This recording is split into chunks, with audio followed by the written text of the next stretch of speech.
Hello student. तो फिर देखो, लास्ट क्लास हमने जो पढ़ा था वो पढ़ा था हमने फिज़िकल प्रॉपर्टी के बारे में। अभी फिज़िकल प्रॉपर्टी के बारे में मुझे आगे थोड़ा सा और डिस्कस करना था उसमें, जो मैंने वहाँ पे मिस कर दिया। थोड़ा सा आपको इस बार मैं फिर से वो रिपीट करवा रही हूँ।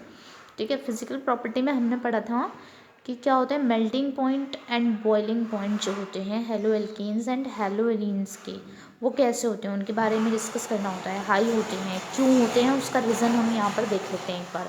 ठीक है, तो देखो पहला रीज़न क्या है कि due to increase in size of molecule कैसे हाई होते हैं। अगर हमारे पास क्वेश्चन है, आगे मैंने क्वेश्चन दिया था आपको, तो आपको उस क्वेश्चन में दिक्कत भी हुई होगी, प्रॉब्लम, तो इसलिए पहले इसको पढ़ लो, फिर वो आराम से सॉल्व हो जाएगा।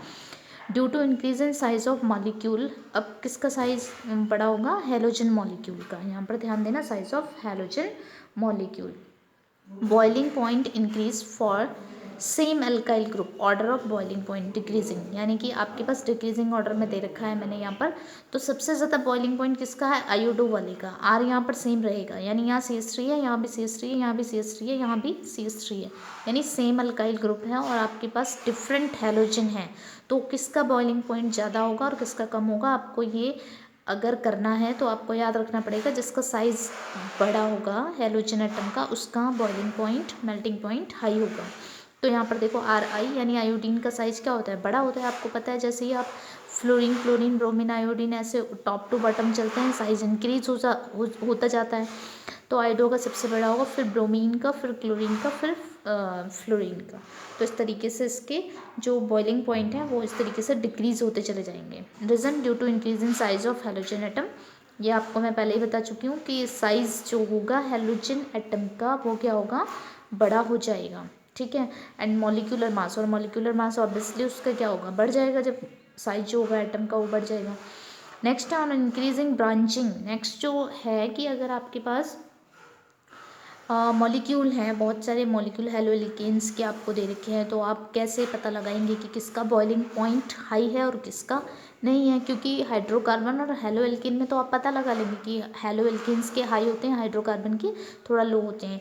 बट आपके पास यहाँ पर अगर हेलो ही एल्केन्स दे दिए, सारे हेलोइन्स दे दिए, तो आप कैसे पता लगाएंगे, उनके लिए ये कुछ पॉइंट हैं। तो ऑन इंक्रीजिंग ब्रांचिंग, ठीक है, अगर आप ब्रांचिंग बढ़ाओगे तो बॉइलिंग पॉइंट क्या हो जाएगा, डिक्रीज हो जाएगा। फिर से मेरी बात ध्यान देना, जितना ज़्यादा ब्रांचिंग होगी मॉलिक्यूल में, स्ट्रक्चर में, उतना ही ज़्यादा उसका बॉइलिंग पॉइंट क्या हो जाएगा, डिक्रीज हो जाएगा। तो देखो यहाँ पर ये हमारे पास स्ट्रेट चेन है, नॉर्मल 375 इसका इस समय है बॉइलिंग पॉइंट। अब आपके पास एक ब्रांचिंग में आ गया यानी 364। अब आपके पास यहाँ पर बहुत ब्रांचिंग हो गई तो 346, यानी कि ब्रांचिंग जितना ज़्यादा करोगे उतना ही ज़्यादा। इन तीनों में से सबसे कम जो है बॉइलिंग पॉइंट वो इसका है, ब्रांचिंग वाले का, तो डिक्रीज हो जाएगा। अब नेक्स्ट पॉइंट आता है कि बॉइलिंग पॉइंट ऑफ, थोड़ा सा हेलोइन्स के बारे में भी देख लेते हैं। तो boiling point of isomers of di halogens are approximate same. तो आप ध्यान देना कि इसमें लगभग क्या होते हैं, सेम होते हैं सबके। बट आपको पता है इसमें जो हमारे पास आइसोमर होते हैं वो ऑर्थो, पैरा एंड मेटा होते हैं। तो इसमें लिखा है कि जो पैरा आइसोमर होते हैं वो उनके मेल्टिंग पॉइंट थोड़ा हाई होते हैं कंपैरिजन टू मेटा। तो आपको याद रखना है para isomers acquire higher melting point than ortho. ठीक है, तो याद रखना है। And para isomers so it is fitted easily, आपको याद रखना पड़ेगा, बहुत ध्यान देना पड़ेगा कि इसीलिए क्या होता है, जो ये आइसोमर होते हैं ये फिटेड, ये काफ़ी इंपॉर्टेंट क्वेश्चन है, फिट हो जाते हैं इजीली टू क्रिस्टल लैटिस। ये शायद क्वेश्चन भी आया हुआ है, मेरे ध्यान में नहीं है, लेकिन ये क्वेश्चन आया था कि क्रिस्टल लैटिस में कैसे फिट हो जाता है जो हमारे पास आइसोमर्स होते हैं। मेल्टिंग पॉइंट जिसका क्या होता है, हाई होता है, वो क्या होता है, हाँ, वो इजीली फिट हो जाता है। तो याद रखना है, आपको याद रखना पड़ेगा। ठीक, ortho and Meta, sorry Meta आएगा यहाँ पे, ortho and Meta isomers so it is fitted easily into crystal lattice, इसलिए ये क्या हो जाएगा। देखो ऑर्थो और मेटा की कंपैरिजन में इसका जो मेल्टिंग पॉइंट है वो सबसे ज़्यादा हाई है, किसका, पैरा वाले का। तो जो पैरा आइसोमर होंगे वो किसी भी क्रिस्टल लैटिस, अब क्रिस्टल लैटिस आप सॉलिड स्टेट वाले चैप्टर में अच्छे से पढ़ेंगे, वहाँ आपको समझ आ जाएगा।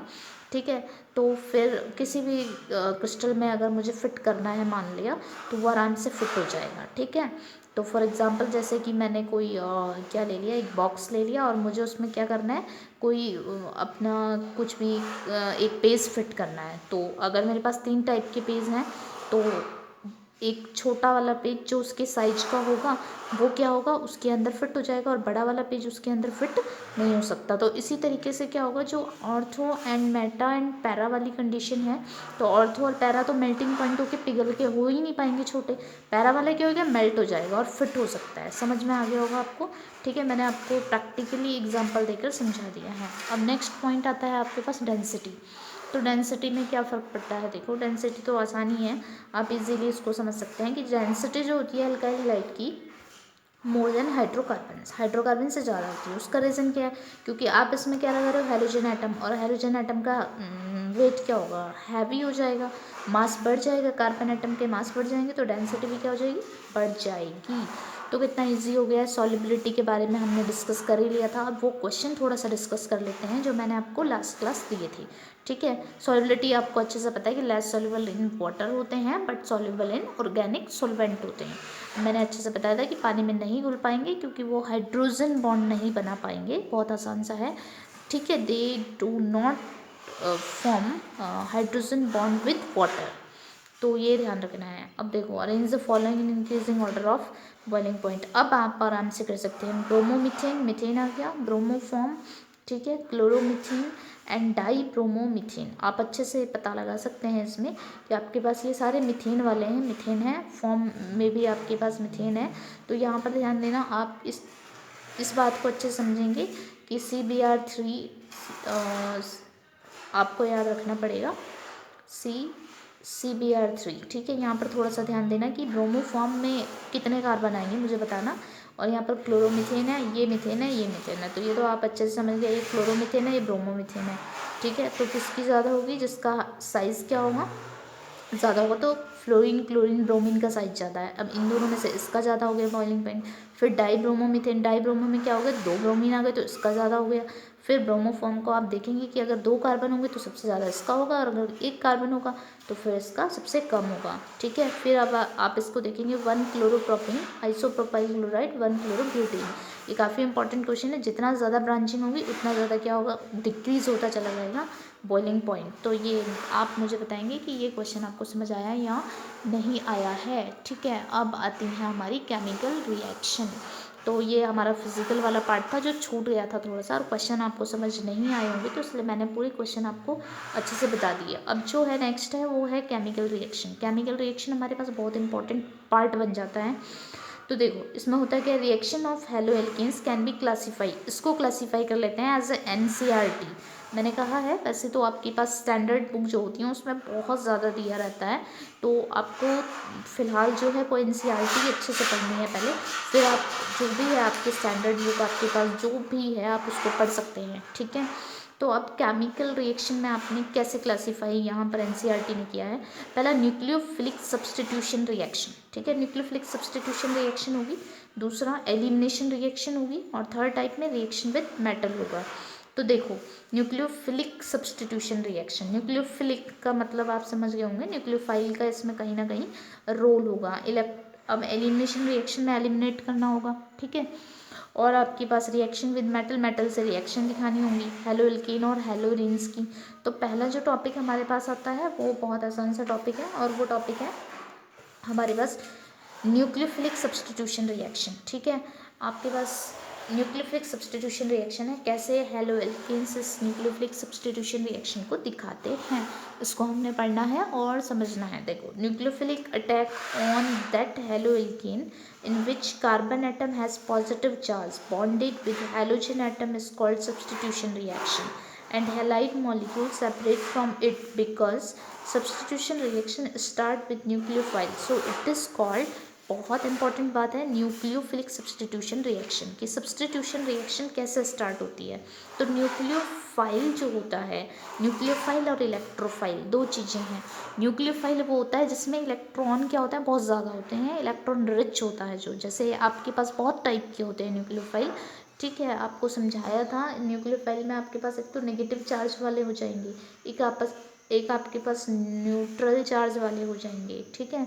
तो वो चीज़ अगर आपको समझ नहीं आ रही है न्यूक्लियोफाइल, वो जीओसी है। 11th में आपको अच्छे से ये चीज़ मैंने बताई थी कि न्यूक्लियोफाइल और इलेक्ट्रोफाइल पढ़ने बहुत इंपॉर्टेंट है। न्यूक्लियोफाइल मैं फिर से बता रही हूँ, इलेक्ट्रॉन रिच स्पीसीज, यानी जहाँ इलेक्ट्रॉन ज़्यादा होते हैं। जैसे अगर हम बात कर ले OH नेगेटिव की, तो ऑक्सीजन पर इलेक्ट्रॉन होते हैं, तो यहाँ क्या हो गया, इलेक्ट्रॉन रिच हो गया, ये न्यूक्लियोफाइल हो गया। अगर हम CN की बात करते हैं तो ये भी क्या हो गया, इस पर भी इलेक्ट्रॉन ज़्यादा होते हैं, तो ये भी क्या है, इलेक्ट्रॉन रिच है, तो ये भी न्यूक्लियोफाइल है। तो इस तरीके से NH3 की बात करते हैं, ये न्यूट्रल है क्योंकि इस पर क्या होते हैं, लोन पेयर होते हैं, और ये भी क्योंकि इलेक्ट्रॉन्स इसमें है, इलेक्ट्रॉन रिच है, तो इसलिए इसको भी हम क्या बोलेंगे, न्यूक्लियोफाइल बोलेंगे। CH2 डबल बॉन्ड CH2 भी क्या है, इसको मैं समझाऊंगी आपको, ये भी न्यूक्लियोफाइल है क्योंकि ये भी इलेक्ट्रॉन रिच स्पीसीज है। समझ गए। तो इसके लिए आपको न्यूक्लियोफाइल को अच्छे से समझना होगा। तो nucleophile attack on that haloalkene, nucleophile इसमें अटैक करता है, हेलोइल्कीन आपके पास होगा, लेकिन जिस कार्बन एटम पर क्या होता है, पॉजिटिव चार्ज होता है, बिल्कुल, क्योंकि न्यूक्लियोफाइल पर कौन सा होगा, न्यूक्लियोफाइल पर तो इलेक्ट्रॉन होंगे, और जहाँ पॉजिटिव चार्ज वाला हिस्सा होगा, जहाँ इलेक्ट्रॉन की कमी होगी, वहाँ ये अटैक करेगा, बॉन्डेड विथ हेलोजन एटम, और उसको क्या करेगा, हेलोजन एटम के साथ जो कार्बन एटम बॉन्डेड होगा, तो कार्बन एटम पर क्या होंगे, पॉजिटिव चार्ज होगा, वहाँ न्यूक्लियोफाइल अटैक कर लेगा। ठीक है, इस कॉल्ड सब्स्टिट्यूशन रिएक्शन, इस तरीके से इसको हम सब्स्टिट्यूशन बोलते हैं। And halide molecule separate from it, और जो हेलाइट मॉलिक्यूल उस समय वहाँ पर होगा हेलोएल्कीन का, वो यहाँ से निकल जाएगा, वो लिविंग ग्रुप होगा उस समय, क्योंकि सब्स्टिट्यूशन रिएक्शन जो होती है वो न्यूक्लियोफाइल से स्टार्ट होती है, इसलिए हम इसको न्यूक्लियोफिलिक सब्स्टिट्यूशन रिएक्शन कहते हैं, क्योंकि हमने पढ़ी है क्लास 11th में सब्स्टिट्यूशन, एडिशन। अब इसको न्यूक्लियोफिलिक क्यों कहते हैं, बस न्यूक्लियोफिलिक इसलिए बोलते हैं क्योंकि न्यूक्लियोफाइल से स्टार्ट हो जाती है रिएक्शन। इसका हम फॉर्मेट पढ़ लेते हैं, बहुत आसान है। सबसे पहले हेलोएल्कीन की बात करते हैं। हेलोएल्कीन क्या है, देखो, कार्बन सिंगल बॉन्ड हैलोजन, बाकी सारे बॉन्ड आप अरेंज करेंगे, कार्बन इलेक्ट्रो पॉजिटिव है और हैलोजन इलेक्ट्रो नेगेटिव है। करना क्या है, यहाँ न्यूक्लियोफाइल कोई होगा, जो भी रीजेंट आपके पास होगा उसमें एक जो भी पार्ट होगा वो न्यूक्लियोफाइल का होगा, उसके पास क्या होगा, नेगेटिव चार्ज या फिर इलेक्ट्रॉन क्या होंगे, ज़्यादा होंगे, वो अटैक करता है कहाँ पर, इस पॉजिटिव कार्बन का, और ये जो हैलोजन हैलाइड एटम होगा, ये यहाँ से लिविंग ग्रुप होगा, ये यहाँ से छूट जाएगा, तो आपके पास जो बॉन्ड बनेगा, न्यूक्लियोफाइल कार्बन के साथ बॉन्ड बना देगा, और जो X होगा यानी जो हैलाइड एटम होगा वो यहाँ पर लिविंग ग्रुप होगा, वो यहाँ से लिव हो जाएगा, और आपके पास न्यू प्रोडक्ट फॉर्म हो जाता है। इस टाइप से होती है न्यूक्लियोफिलिक सब्स्टिट्यूशन रिएक्शन, बहुत आसान सी रिएक्शन है। तो अब देखो करना कैसे है, R सिंगल बॉन्ड X मैंने ले लिया, हेलोएल्कीन प्लस न्यूक्लियोफाइल अटैक करेगा, इस पर क्या होगा, यहाँ पर कार्बन पर अटैक हो जाएगा, ये फॉर्म हो जाएगा बॉन्ड, और X जो होगा ये लिविंग ग्रुप होगा। तो कितने आसानी से, बहुत सारे many examples are there. R की जगह आप एल्काइल कर लेते हैं और X की जगह आप क्या कर लेते हैं, हेलाइट कर लेते हैं। तो देखो R सिंगल बॉन्ड X, मैंने यहाँ पर R सिंगल बॉन्ड X लिए हैं सारे, और जितने पॉसिबल हो पाए उतने क्या ले लिए, न्यूक्लियोफाइल। अब पहला एग्जाम्पल है NaOH, सोडियम हाइड्रोक्साइड, इसका जो पार्ट है OH नेगेटिव, वो क्या है, न्यूक्लियोफाइल का काम करेगा। मैंने यहाँ पर ये लगाया है, देखो इतने आसानी से समझ आ रहा होगा। तो OH नेगेटिव वाला पार्ट जो होता है वो क्या करता है, न्यूक्लियोफाइल का काम करता है।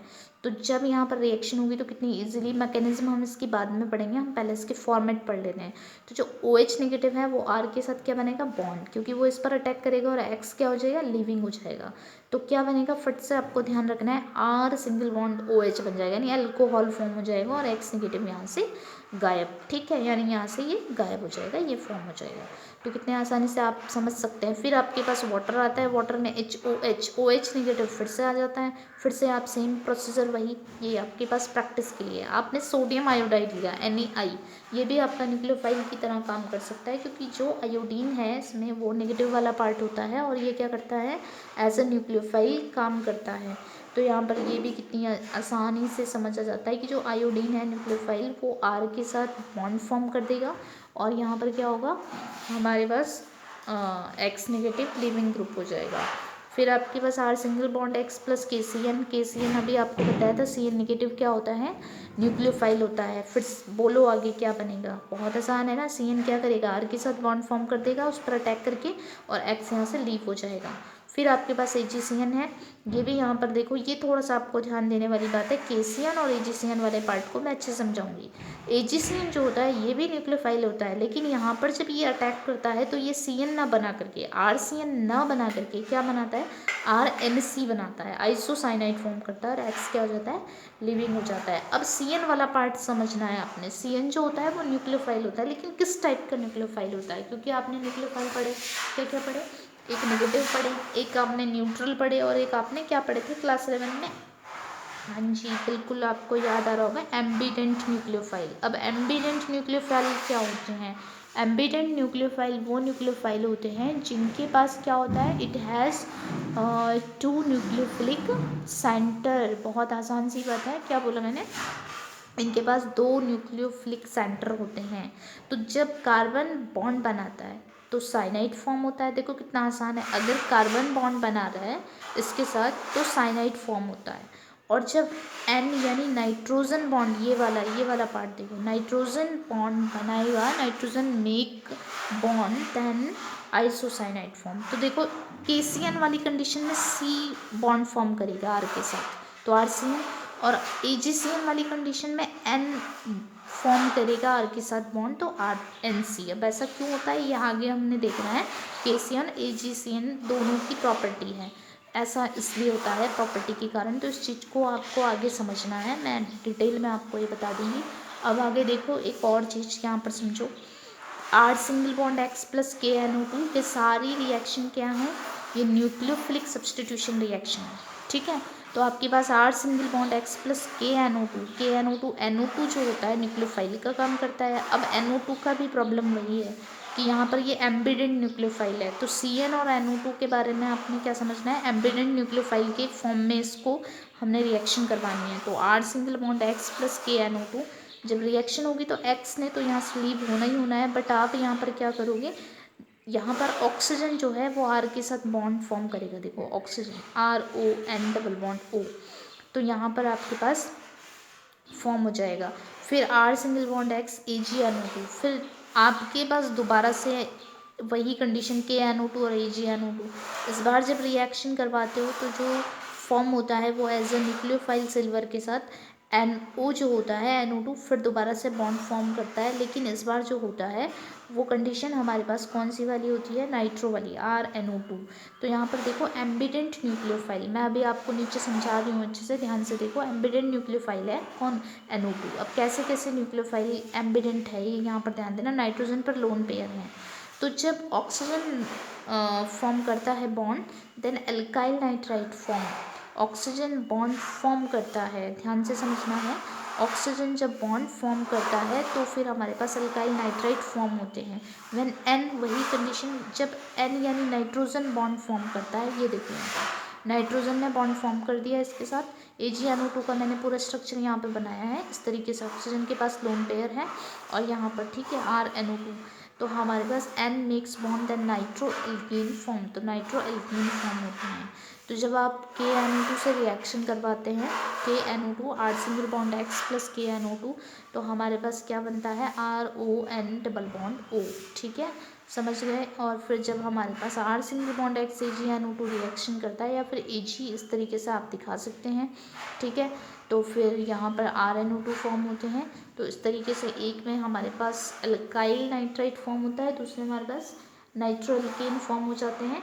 तो अब थोड़ा सा एक क्वेश्चन है आपके लिए, बहुत आसान सा, ये NCERT में भी क्या कर रखा है, एक्सप्लेन कर रखा है, पर फिर भी आपको ये मैं क्वेश्चन दे रही हूँ। अगर नहीं आएगा तो मुझे फिर बताना, मैं इसको फिर डिस्कस करूँगी आपके साथ, ठीक है, व्हाट्सएप पे मैसेज करके या जो भी आपको सही लगे।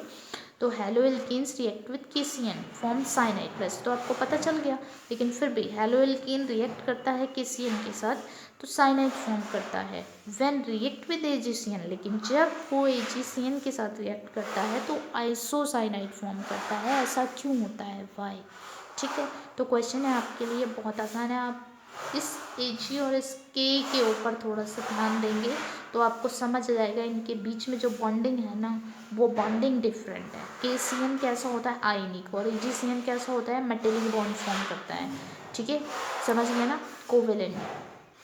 तो इस वजह से क्या होता है, ये जो है अलग अलग प्रोडक्ट फॉर्म करते हैं, उनका नेचर ही अलग हो जाता है। तो आप थोड़ा सा एनसीईआरटी को अगर पढ़ेंगे तो समझ आएगा, और नहीं आएगा तो आप मुझसे दोबारा से क्वेश्चन पूछ सकते हैं, ऐसी कोई बात नहीं है। अब आपके पास जो ये न्यूक्लियोफाइल रिएक्शन, न्यूक्लियोफिलिक सब्स्टिट्यूशन हमने अभी डिस्कस की है, सिर्फ फॉर्मेट में डिस्कस की कि हाँ ऐसे होता है ऐसे होता है, लेकिन अब इनकी मैकेनिज्म एग्जाम में आती हैं, बहुत इंपॉर्टेंट है मैकेनिज्म ऑफ रिएक्शन। तो आपके पास जो न्यूक्लियोफिलिक सब्स्टिट्यूशन रिएक्शन होती है वो 2 टाइप की होती है, 2 टाइप की होती है। और 2 टाइप की कौन कौन सी होती है? फर्स्ट इज SN1 रिएक्शन, जो हमने क्लास 11th में भी सीखी थी, ठीक है, मतलब मैंने हल्का हल्का आपको बताया था। और आपके पास सेकंड आती है SN2 रिएक्शन, ठीक है। SN1 रिएक्शन क्या होती है? Nucleophilic substitution reaction unimolecular, unimolecular का मतलब 1, और SN2 का मतलब होता है न्यूक्लियोफिलिक सब्स्टिट्यूशन 2 का मतलब बायोमोलिक्यूलर। तो आपके पास 2 टाइप की रिएक्शन आपने यहाँ पर सीखनी है कि कैसे न्यूक्लियोफाइल अटैक करता है 2 तरीके से। एक यूनिमोलिक्यूलर वाली फॉर्म होती है और दूसरी बायोमोलिक्यूलर वाली फॉर्म होती है। तो इसको कैसे करते हैं ये हम नेक्स्ट वीडियो में सीखते हैं, जब आपकी ये न्यूक्लियोफिलिक रिएक्शंस नेक्स्ट वीडियो में मैं कंप्लीट कर दूँगी बिल्कुल, ठीक है। फ़िलहाल आपको ये समझ आ गया होगा आई होप, तो आप अच्छे से पढ़ें घर पर, ठीक है। ये चैप्टर मैं आपका बिल्कुल कंप्लीट करा दूँगी, ठीक, जल्दी जल्दी। तो आप इसको अच्छे से पढ़िएगा और समझिएगा, और नहीं आएगा अगर आपको कुछ भी तो आप मुझे व्हाट्सएप मैसेज कर सकते हो, ठीक है। तो okay, thank you for watching.